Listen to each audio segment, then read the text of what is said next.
स्वदेशी और पर्यावरण संवर्धक हिंदी भाग 47। तो कल हम जिक्र कर रहे थे कि गोधन के बारे में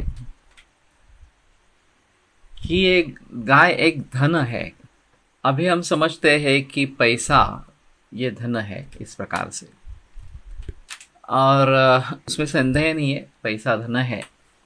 लेकिन सिर्फ पैसा ही धन है ऐसा नहीं है। तो पुराने ज़माने में ऐसे कहते थे कि किसी को 2 गायें भेंट दी गई और उसको बताया जाता है कि इसकी जब 40 गायें हो जाएगी इन दोनों के तरीके से, तो तुम वापस मेरे पास आना। हर बरस में एक वेद इस प्रकार का होता रहता है और फिर गायों की संख्या बढ़ती जाती है।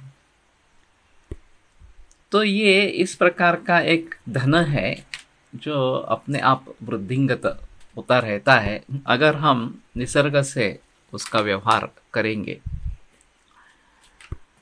तो उसमें से जैसे नारियल को कल्पवृक्ष कहा जाता है और नारियल के पेड़ की सभी वस्तुएं, सभी चीज़ें, उसके सभी अंग उपयोग में लाए जाते हैं। कोई भी अंग ऐसा नहीं है कि जिसका कोई उपयोग नहीं है। उसी प्रकार गायों के बारे में, उनका दूध हो और दूध से उत्पन्न हुए पदार्थ हो, या फिर गोमय और गौमूत्र ये भी हो जो मल है उनका भी भली भांति उपयोग हम विभिन्न तरीके से कर सकते हैं। इनका दवाइयों में तो प्रयोग आयुर्वेद में आया ही है। और अभी एक गव्य सिद्ध चिकित्सक करके एक प्रणाली उत्पन्न हो रही है।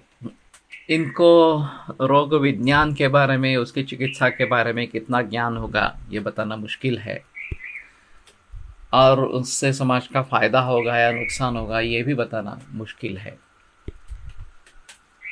और वैसे देखा जाए तो हमारे त्रिस्कंद कोश में गाय के दूध के बारे में, घी के बारे में, दही के बारे में वगैरह वगैरह काफ़ी बहस है कि उनका किस तरीके से कहाँ उपयोग किया जा सकता है। इसके बारे में बहुत सारी जानकारी उपलब्ध है।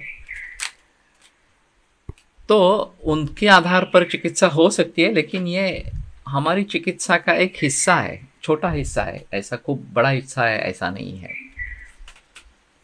और दूसरी बात यह है कि जो भी गव्य सिद्ध या लोग करते हैं वो गोमय और गौमूत्र का उपयोग ज़्यादा करते हैं और उसी में सभी रोगों की चिकित्सा करने का सामर्थ्य है ऐसा बताते हैं। वास्तव में क्षीरघृताभ्यास और रसायनानाम ये सूत्र है।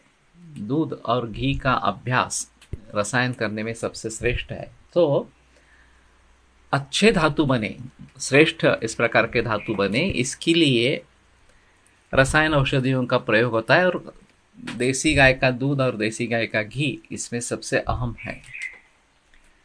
तो उसको छोड़कर गोमय और गोमूत्र को लोगों ने सर पे चढ़ा रखा है और उसी से सब रोग ठीक होते हैं ऐसा लोगों का मानना है।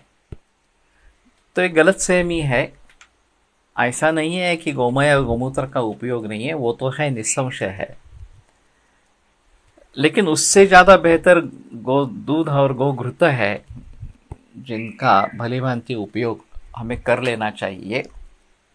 और ये ऐसे आहार्य पदार्थ है। गोमय गोमूत्र भी आहार्य नहीं होंगे, ये औषध के रूप में ही उनका उपयोग किया जाएगा। लेकिन गोदुग्ध और गोघृत ये तो आहार्य पदार्थ है, हर रोज इस्तेमाल कर सकते हैं, उनका वापर या उपयोग कर सकते हैं। तो सचमुच देसी गाय एक अद्भुत चीज़ है और उसके सभी अंग, उसके द्वारा मिलने वाले सभी उत्पाद हम भली भांति उपयोग में ला सकते हैं।